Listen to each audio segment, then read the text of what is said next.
Okay, cool. So my name is Nicolai Parlog. I'm a Java developer at Oracle. If you have any questions regarding Oracle itself, I direct you to my colleague sitting in the first row. And today it's going to be you, me, and Java 22 specifically. So we're going to really focus on Java 22. Java 21 finalized a lot of good stuff. Java 22 keeps doing that. So there's just too much to go over several releases, really. And if you've ever seen a talk of me before, you know that I tend to put it too much. So today I try to do something different. Let's see how far we get with that. Okay, so as I said, this session focused on Java 22. We cannot cover all the details, but if you go to the Java YouTube channel, you'll find plenty of good content, and I will have more specific links throughout the presentation later. You can see the slides online already if you go to slides.nipafx.dev/java-x.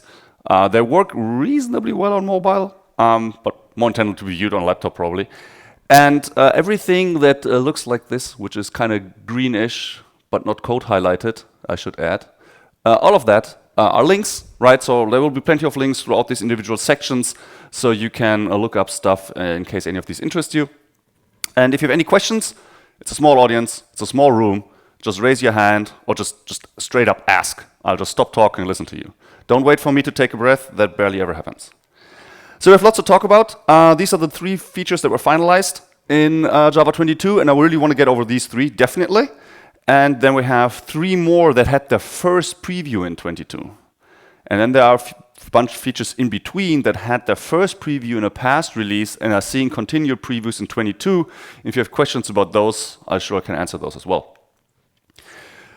Before we get there, I want to talk about why even upgrade in the first place. And before I do even that, I want to ask you what Java version you're on. And because I'm interested in newest Java versions, I'm going to make this question as favorable to myself as I can. So what is the newest Java version you run in production? So for who is the newest Java version something before 8?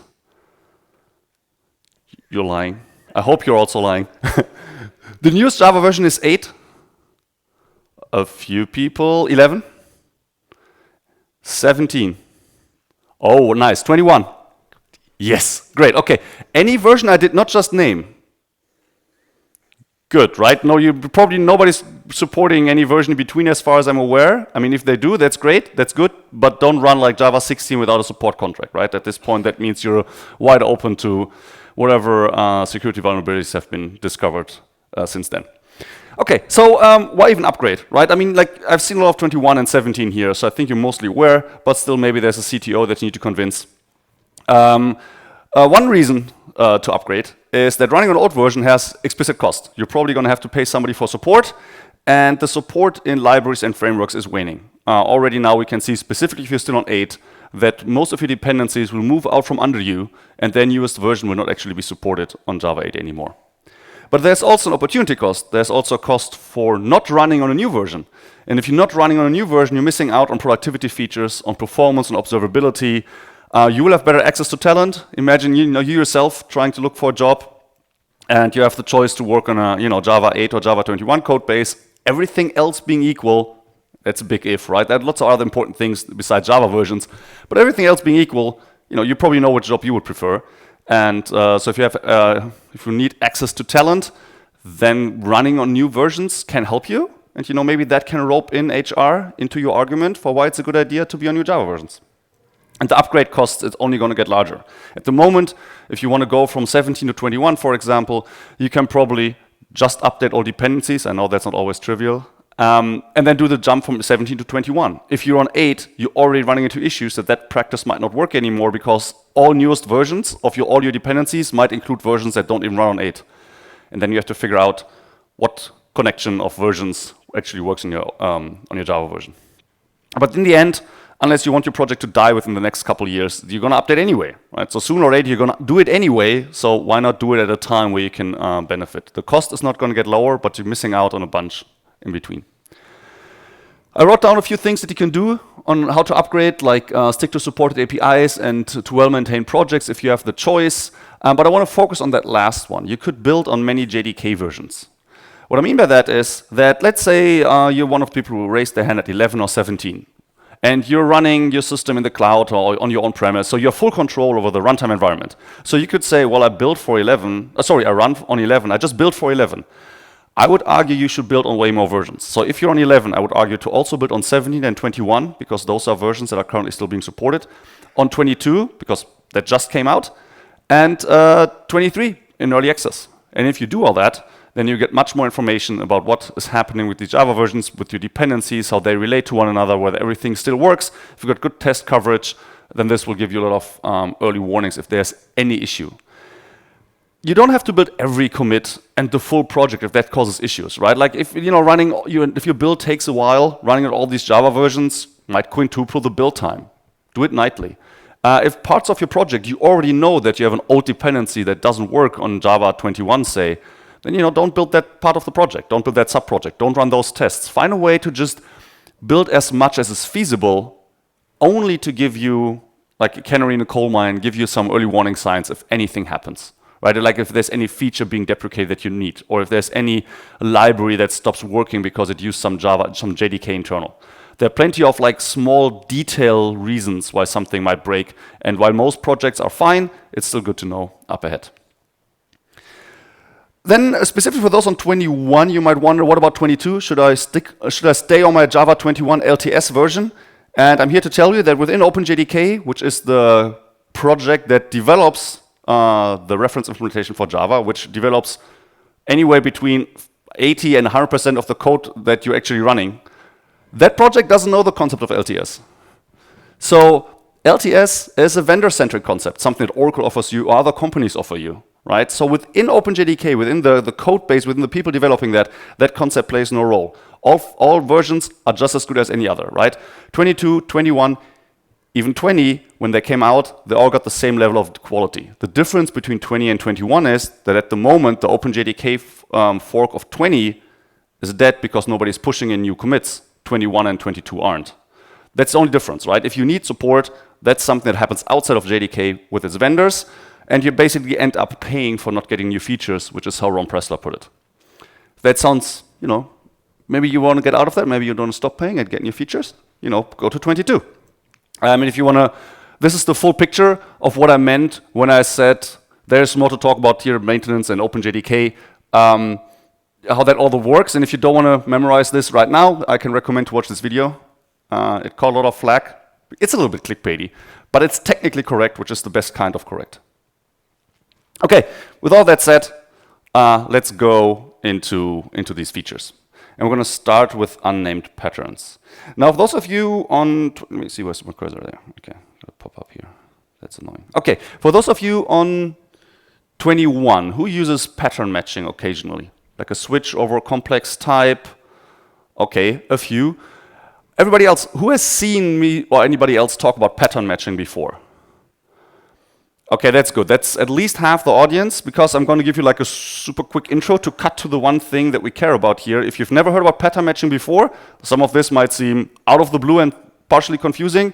There will be a link at the end of that section that will go into much more detail than I can do here. I want to start with the hypothetical app which scrapes GitHub. So the idea here is that it connects to GitHub and it follows links and basically builds like a little connection graph of all these pages, but it doesn't care about all kinds of pages. It only cares about issues, pull requests. Well, and then somebody might link to Wikipedia, so there are external pages and there are other error pages, if in case a link is dead or something. And then it does further processing. What further processing does it do? Plenty of options. It could display them as an interactive graph. It could, compute some kind of graph properties, mood analysis, categorization. It could do all kinds of fancy things. In the end, have somebody pay for that. The question is, how do we implement that? Of course, we're not going to implement any of that really, right? We're just on slides, but just hypothetically. We could put all of these methods on page. That means you have mood analysis on the page, you have graph properties on the page, you have payment processing on the page. That doesn't sound right. Yeah, we probably don't want to put all this functionality on the same type. And one object-oriented way to decouple this is the visitor pattern, which I don't like and is painful to use. Although if it's the best solution, it's still the one you should pick. But we now got a better one, which is pattern matching. Pattern matching has all of these ingredients. So whenever you see a circled number like this, that means the Java version that the feature got finalized in. And if you see a box like this, that means that my font cannot present numbers of 20 or higher in a circle. So patterns in switch, I think, is 21, and unnamed patterns is 22. So we need all of these ingredients, and we're going to hone in on the last one, where we need that one. But let's still go over the approach in general. So what you would do here is you would create a page interface and make it sealed. You would implement all methods, all important operations that we just talked about, like the mood analysis and the payment processing, outside of page. So not as methods on page, but as methods in some other type. And they all take a page as input, and then they switch over it. And the last point is the one, again, that we drill into: avoid the default branch. So this is the sealed type. This is what this looks like. Public sealed interface page permits all of these implementations. That means no other type can implement the page. If you've never seen a sealed interface before, it's like a regular interface, except only these 4 types that are listed here in the permits clause can implement the interface. That means the other way around, like if I switch over a page like this, then I know, oh man, I didn't drink that much, I promise. There's just like a very large delay between me moving my hand and the screen. So these are these 4 types here. These are the ones that are permitted, and that means if I switch over that page, if I cover all of those 4 types, I've covered everything that is possible, right? No other type is possible here, which is good, because this gives us maintainability. This is really important. So unlike an if-else chain, you might think like type checks, isn't that like if instance off, else instance off? It kind of is in some way, but another way it really isn't. Because this needs to be complete. The Java compiler insists on you being exhaustive, meaning covering all your cases. And there are several ways to get there. One way to cover all possible subtypes of a sealed type is to have 1 case per subtype, right? If you cover each subtype, you're good. You could add a default branch, but we'll see why we want to avoid that. And if you do this, right, if you switch over sealed type, have 1 case per subtype, and don't have a default branch, then you get a compile error when a new type is added. So here we've added the new type GitHub commit page, and now this switch is no longer exhaustive because it's missing the new 5th type. And accordingly, you get a compile error on the switch, which says the switch statement does not cover all possible input values. And that is good, right? We want this to happen. We want, when we add a 5th type, for all of our switches to break, so we can run around and update each operation to handle the new type. This is exactly what the visitor pattern gets us as well. This is why the visitor pattern is kind of like roundabout, because it wants to achieve this. It wants to achieve the case where if you add a new type to your hierarchy, you have to update all operations or the compiler is not happy. And you can see why it's important to avoid the default branch, because if there would be case GitHub issue page and case GitHub pull request page and then a default branch, well, then the new type would just silently end up in the default branch. We would not get a compile error. So we would not see which operations we need to update to the new type. That's why we need to avoid that. But sometimes it still kind of happens, right? We still need something that seems defaulty, because in this case, for example, we only want to categorize the GitHub pages. So we don't care about the external pages. We don't care about the default the error pages. And so it might seem like a good idea to write the code like this, to have GitHub issue page, have the 1 branch, for pull request page the other branch, and then a default where we don't do anything for everything else. Looks fine? Yes, but we want to avoid the default branch. Again, if we get the GitHub commit page now, it will end up in the default branch and will not do the right thing. We want the compile error. And on Java 21, you have to do this, unfortunately. So in Java 21, you have to repeat, you don't have to, the compiler is happy with letting you write default branches, but I'm not happy with that, so don't do that. You need to write something like this. You write an empty branch for each remaining type. Which, that sucks. Nobody wants to do that. But that's what you have to do in 21, unless you enable preview features. And the preview feature the feature I'm going to show you did indeed get finalized between 21 and 22 as is. So you could enable previews on 21 for that, but be aware that there are lots of other preview features in Java 21 that you also unlock with that flag. So if you say like, no, I'm ready to use preview features on 21 for this one thing, you're gonna have your colleagues, starting to use scope values API and all kinds of other stuff as well. So be careful with that. What you can do on 22 now is this though. You can combine several branches into one as long as you use the underscore here. The underscore means I don't care about that variable. It's error page, yes, but I don't need a variable for it. And the same for the external page. I don't need a variable for that.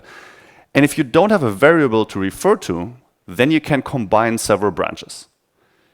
If you have a variable, that would not make sense. If you want to write error page ER or external page X, then on the right-hand side in the code block, which variable can you use? It could be the one or the other that applied, so none of them is definitely present in scope, so you couldn't use either.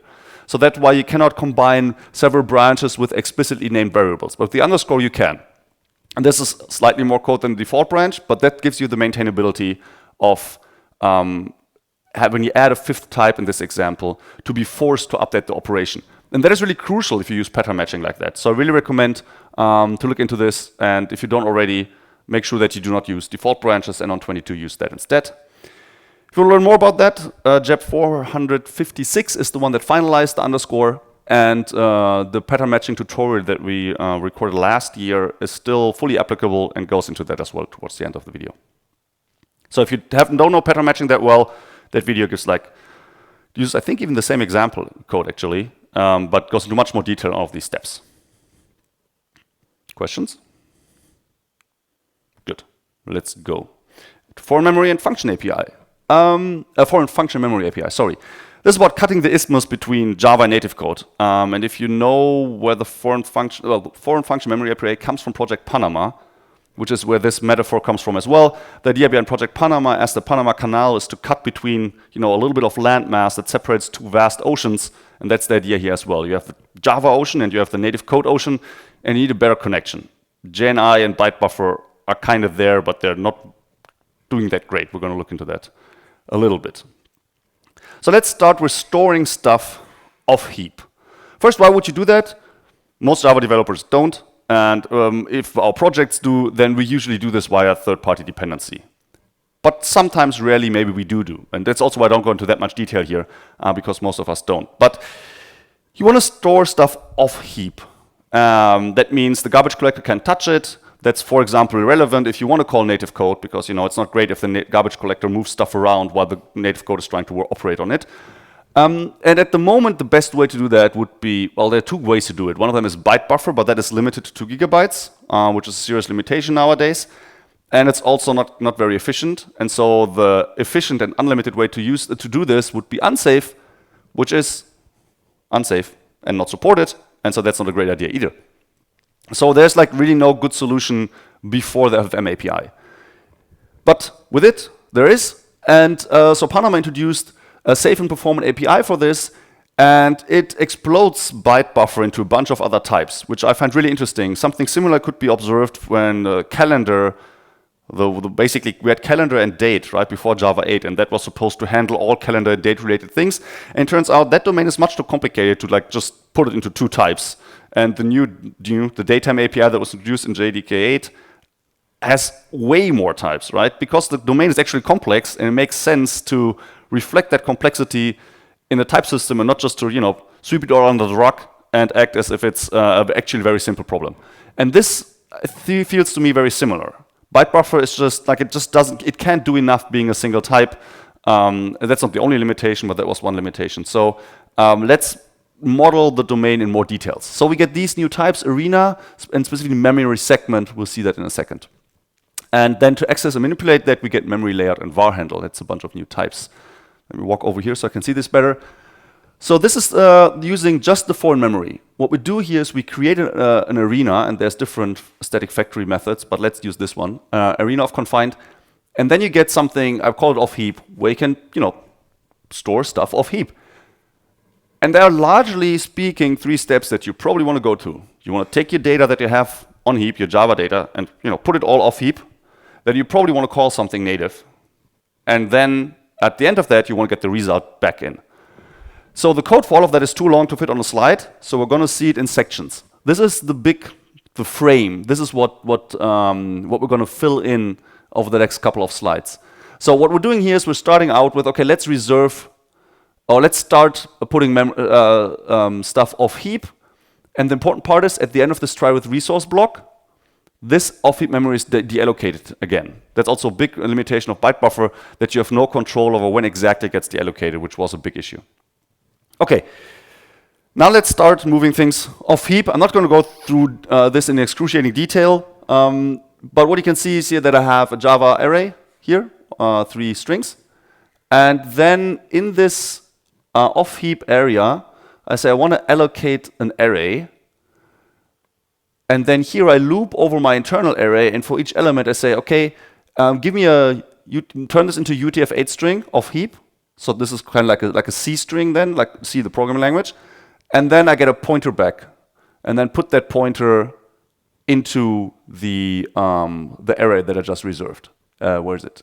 Here, up here, into the memory segment. Right. So for each string, you put the string somewhere, and then you get a pointer back, and then you put the pointer into an array. So in the end, you have an array of pointers to strings. Then comes the part where we probably call a native function. We're going to see that in a second. And then we want to copy it back. And copying back is basically the reverse of before. You once again iterate, and then you go to the pointers thing, and you say, okay, give me at a specific index, give me the memory segment, and then interpret that memory segment as a string. But if you deal with actual foreign memory, you see here that you have to be very aware of at what position lies what kind of type. This is a string, then there's an int later, and that kind of stuff. Also, the new API makes easier and simpler, so that you're less prone to make mistakes there. Because every byte is just a byte. You have to know whether it's part of a number of a chain of characters. Okay, let's go to the part in between where we call a foreign function. You can do this with JNI, and it's okay, but it's not great. It involves a lot of tedious artifacts that people usually don't enjoy working with, and it's overall not a pleasant experience. And the foreign function API wants to improve that. And one important part of that is JExtract. You give it a C file, and it will create a very low-level Java API. It's going to use method handles, which is a kind of like an abstract API that not many people use that much. But the idea here is that you can automatically generate the Java version of the C API, and then you write a proper API in Java code on top of that. And if the C file ever changes, the library has an update, you regenerate that Java adaptation of it, and then your API that you wrote, the good API on top, will tell you, the compiler will tell you whether the things still work, right? Whether the types still match, whether the method names still match. And so the idea is to automate the part where that changes within the C library as it gets updated, and then you can write Java code that handles that, so that it becomes easier to track the development of these native libraries. It's a big problem for projects that track AI libraries or rendering libraries or something like that, because they tend to evolve quickly. And with JNI, it's actually quite a lot of work to just stay up to date, to just follow along. And that work should be reduced with JExtract. And then again, we have a few new types that we need to do calls. This is what this could look like. So we get a native linker, which looks up stuff. Then we get the default lookup, which will be the standard lib that is on the system. And then we ask the standard lib to find radix sort, which is a sort algorithm, and then we get a method handle back. A method handle, if you never used those, me neither, it's kind of like the reflection API on steroids. So what we have here is a handle to something that exists, but we still have to go and say stuff like invoke, for example, like you can see down here. Okay, so then comes the block that we already seen earlier. We do the with the arena, and then somewhere here is the code that moves the Java strings off heap.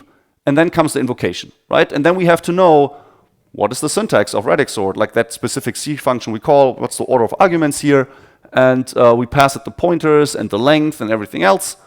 It does its thing, presumably. And when that call returns, we're ready to copy the data back to the heap. And that's like the part in the middle that we didn't see earlier, right? Good. So this has been in the making for quite some time. I'm not sure, maybe one of you knows when the first incubating API of foreign memory, I think, was the first one. Java 14, I want to guess.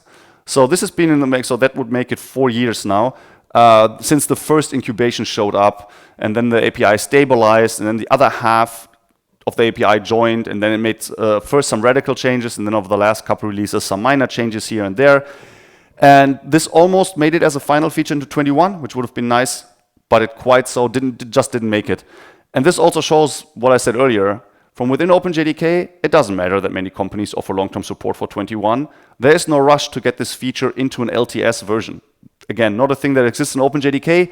the maintainers, or rather the creators of this API, felt that while 21 could be the version to finalize it, they would rather prefer to have it sit one more release, make a few more small changes, and make sure that it really works well. And so it's final in 22. And for those who jump from a version with long-term support to the next one, that means you don't wait till 25 before you see this probably. There's more to do on this front. The API is final, but there's more things around that to be worked on, and that is being done. And if you want to follow this along or read more about it, JEP 454 is the JEP that introduced this. There's a great talk by Maurizio Cimadamore, who is the project lead on Panama. But also, if you want to follow along, there's the Project Panama mailing list. All of these features come from some kind of project, and they all have mailing lists, in fact. So if you want to stay close to development, see what's happening next, that would be a good way to go. And then if you want to stay in between, you don't want to read the full mailing list, but you're still kind of curious, I have a link for you at the end.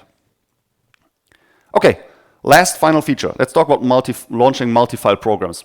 Like, I didn't want to explode the table of contents too much. What I mean is launch multiple source files directly without compiling them first with Java-C. Okay, let's talk a bit about Java. The Java ecosystem in general is very mature. Java is a very refined programming model, and if you've used Java for a while, you might not really notice that anymore, but if you sit down and think, it's actually quite a lot, right? We have stuff like, obviously, visibility, static versus instance is something that newbies are often flummoxed by.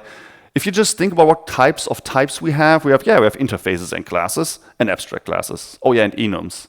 And then now we have sealed types, we have records now, we're going to get value types soon. We just need a map for all the types of types that we have, right? And that makes sense because Java is a general purpose programming language that wants to be really good at a lot of things. That comes with other properties as well. It has a very detailed tool chain from Java-C to jar, and then Java, and then there's JDEPs and a lot of other tools as well. And there's a rich ecosystem. Basically, for every important task you want to do, you have at least 3 projects that have been around for 10 years that are really well established and mostly bug-free, as bug-free as software ever is. And you have a lot of choice in IDEs, in build tools, in test frameworks, in web frameworks, all of that. And that's all good if you want to sit down and produce code for work for customers at scale. It's not great if you want to start. If you want to start, and it tells you, oh yeah, right. So figure out which of these JDK versions you need and which of these 3 IDEs you need. And you could use Gradle or you could use Maven. And whenever you ask somebody one thing about, I don't understand this part in Maven, they will tell you just use Gradle instead. And then you go there with problems and they tell you the other way around. It's really hard for beginners to get started when you don't know the concept, when you don't really know what these things are. And that's not great because Java does need to stay approachable. We want kids to be able to use. And kids are in touch with this via Minecraft. There are some other games that are written like this. Slay the Spire, if you know the card playing game, for example, on the PC is written in Java. Students who want to or maybe just have to learn Java for university, ideally have a decent time with it at least, maybe a good time even. Maybe you're front-end developers or machine learning or AI folks who already know how to program and now they want to come into Java and they're always like, public static void main, Java is so old. And it would be nice if those people could cross over into Java without feeling this kind of complexity on day one. So we need an on-ramp. We need a way for people to start with very little or even nothing and then go to Java, full Java, without just having to jump on the highway and instead get there slowly. There's 3 specific steps here that I'm showing you, I think these are the main steps, but there's more in the works than this. The first one is the first step, simplifying main, to make sure that you don't have to actually write public class main and then public static void main string bracket args, but you can make that simpler. The second part is, if you have a source file, maybe it's not necessary to go through the step of compiling it. If you just want to run it as a kind of like a demo, as an experiment. And then beyond that, maybe now you have several source files. What about running those? So those are like the 3 important steps, and they work together really, really well. So the first step is just write simpler code. And this, you can see that the bottom is a preview feature in Java 22. I think it's in its second preview there. I think it sees another preview in 23, so it's still not quite done. But it's pretty cool. Like the proposal is, let's basically make all of this optional. Like we don't need, for example, the string bracket, the string array args parameter. If there is no string array args parameter, then apparently you don't care about the arguments. That should be okay, right? Why does main have to be static? If the class has a parameterless constructor, the runtime can just create an instance and then call main on that, right? Main doesn't have to be public. The runtime can, it can use ways to get into non-public code, so that's fine. And while we're at it, and this one is probably the most out there, let's remove the requirement for the surrounding class. So on 22, you can run this code. Void main, system.println, hello world. And that is, well, I mean, you could just not have put any code here. But that aside, it's the smallest viable main.java file. There's nothing missing here. I didn't just not show you the class or not show you the public. This is just the smallest amount of code that just works, and you can compile and run it. And talking about compiling and running it, that does not have to be two separate steps. Already since Java 11, you can just do this. You can just take a single source file, throw it at the Java runtime, right? So not Java C, but just Java, and it will compile it in memory and then run it from memory. Which is really cool, by the way. It's really interesting that because Java C is a Java program, you don't have to start like a process or something. It's just Java code that, the launcher can just call the Java compiler code and put the bytes not on disk, but in memory and then run from there. This, by the way, you can also use to write scripts. So if you script stuff on your system, you can add a few things. Specifically on Linux, you can add a shebang line as well. And then you can just type the name of the script and it will launch. It's still Java, so it still takes like half a second to get up to speed. But if it's a process that does maybe, something online or something that takes in large files, that kind of like performance hit should not appear. Like I wouldn't implement ls with that, for example. That takes probably too long. Good, so this is already final, and I have a link for you later for an article that explains specifically the scripting part because I found that very interesting. Now this is a preview feature in Java 20, this is a final feature in Java 22, which is what if you have more than one file, maybe you even have a jar from somewhere. And that now we can do this as well. So I had main.java, it became too large, I split it into helper.java. And then somebody sent me a jar via email, I guess, or on, I don't know, on CD. Because where do you get jars from if you don't have a build tool? That question is still kind of open. That's going to be tackled soon, we hope, or I hope personally. But let's say you do have a jar and you put it in some folder. Now you can run this. So again, there's no compilation involved, right? You can take this and just run it. And if you're a seasoned developer, you're wondering, I don't need to do this. But I can tell you, as somebody who experiments a lot, this is amazing. Like I now have in my temp folder, the one folder where you dump all the stuff in, I now always have a main.java in there that I just, whenever I feel like something I need to experiment with, I do it there. I don't do it in JShell because I don't like JShell that much. I like code highlighting and I like seeing all the code that I wrote in one text window. But I can take it from there and put it into an IDE, into a blog post, into a video once I confirm that it works. Right, so this is finally in Java 22, and that gives us a really cool on-ramp, I think. So you will always start, if you're a beginner or if you start experimenting or if you teach somebody, you will start with just a simple main method. And then you can pick and choose what you need next. So let's say you need arguments. Well, then you add the string array, right? If you need to organize your code, you can tell them how to start splitting things out into different methods. You can add fields. So this class, this void main thing that I showed you earlier, you can write fields on top of that. That's no problem. You can, of course, use all JDK APIs, and in 23, this feature makes that a little bit easier to make some certain I/O functionality simpler to access. So it's not system out println actually, but simpler. But you can, of course, use streams and lists and everything else as well. If you need more, again, you can use jars if you find a way to get them. And if you need more structure, now you can start splitting this into multiple files. And the coolest thing about that is, visibility and packages also work. The coolest thing about that is it doesn't have to be that order, right? Like most of those steps can happen in any order they want. And I think the best way to teach somebody, if they're doing this practically, is to have them run into a problem.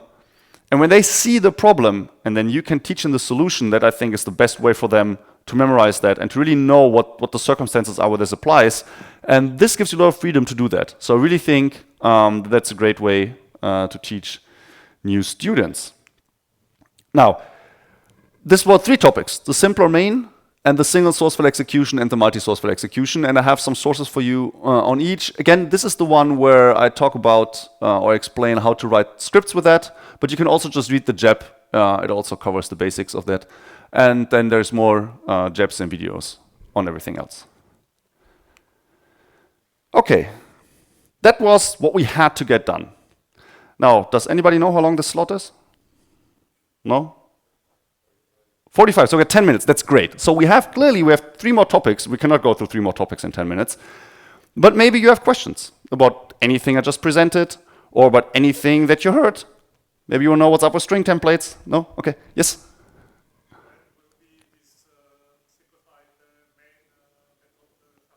Right, so the question is, when will the simplified main method be finalized? I cannot answer that. So I do work for Oracle, but I'm not actually a member of OpenJDK, so I'm more like an outside observer of what OpenJDK is doing. Simplified main is seeing its 3rd preview in 23, so it's not going to be final in 23. Not many things go beyond that 3rd preview. So I'm really hoping that it will be final in Java 24, which would be March 2025. Yeah? Yeah? Yes. Right. So that, because again, you're right, if you want to onboard new people, it's not quite as simple because you still need to put the enable preview there. I agree. Yeah. That's the reason why. So I'm sitting right there. I want to make videos about this. I want to tell people how cool this is, specifically beginners. But that's the reason why I don't yet, because it's super simple, but you have to add this arcane command line flag. That's not going to help anybody. So yes, I'm sitting there waiting, but I have to wait until it's actually final. One improvement in 23, by the way, is at the moment you have to say Java or Java-C, enable preview, and then you have to tell it the source version, which version of the source code you want to enable previews for. If you run the code directly with Java, you don't have to do that anymore. Like if you just go Java main Java, on 22 you have to say Java, enable preview, source 22, main Java. On 23 you can just go Java enable preview main Java, which I know, it's a little bit better. But we're still not there. So I really, really hope March 2025, but this is not a promise, just so we get this straight. Okay, any more questions? Yes?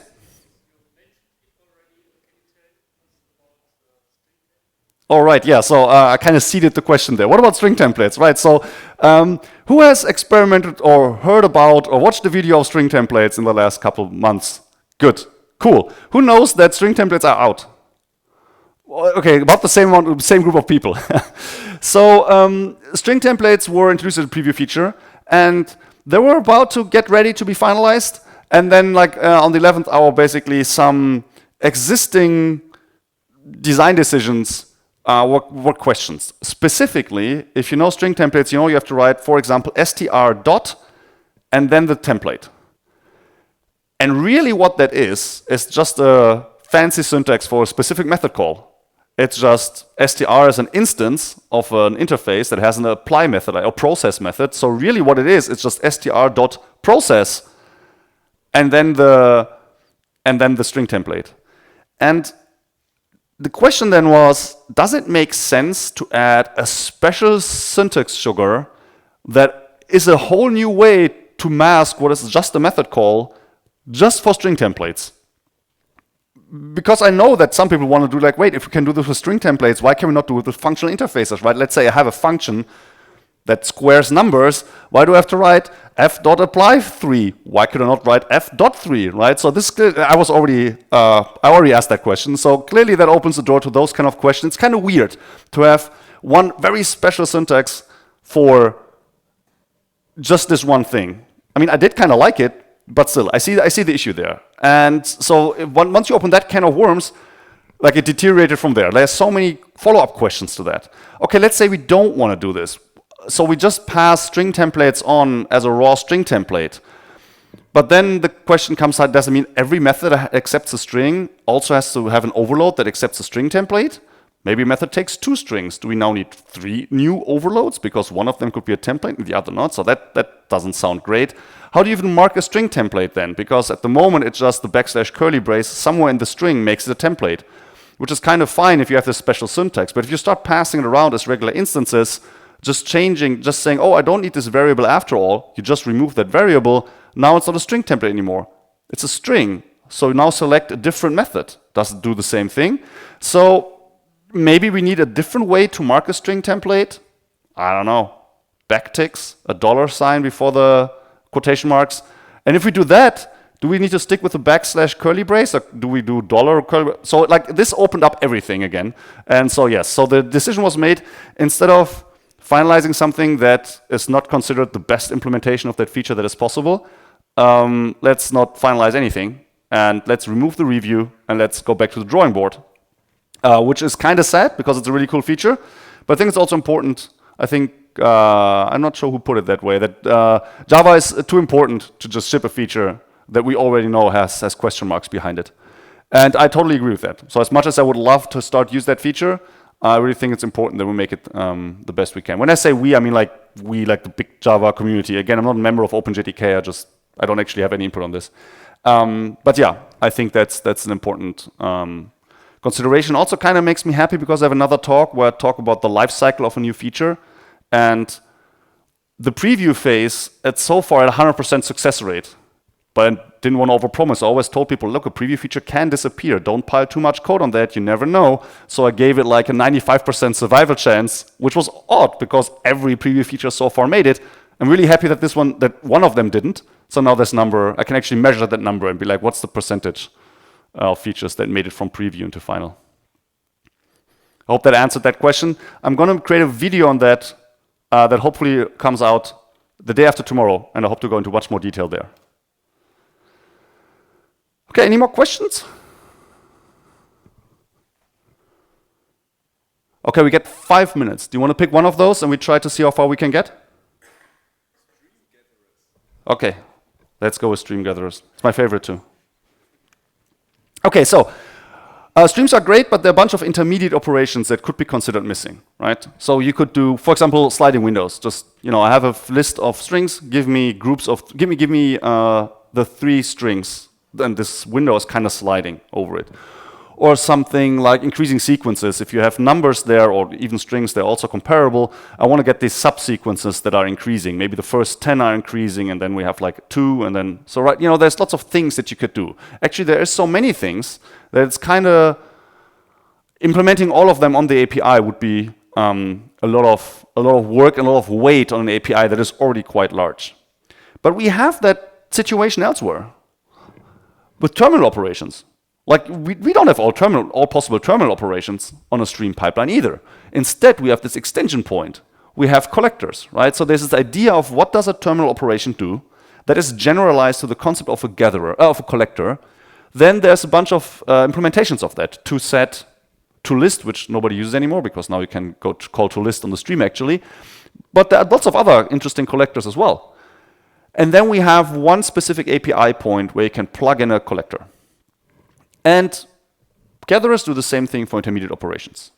So the gatherer API consists of the same 3 basic building blocks. One of them is the concept of what does it mean for an intermediate operation, like what does it look like to generalize intermediate operations, so that basically every intermediate operation would fit into that programming model.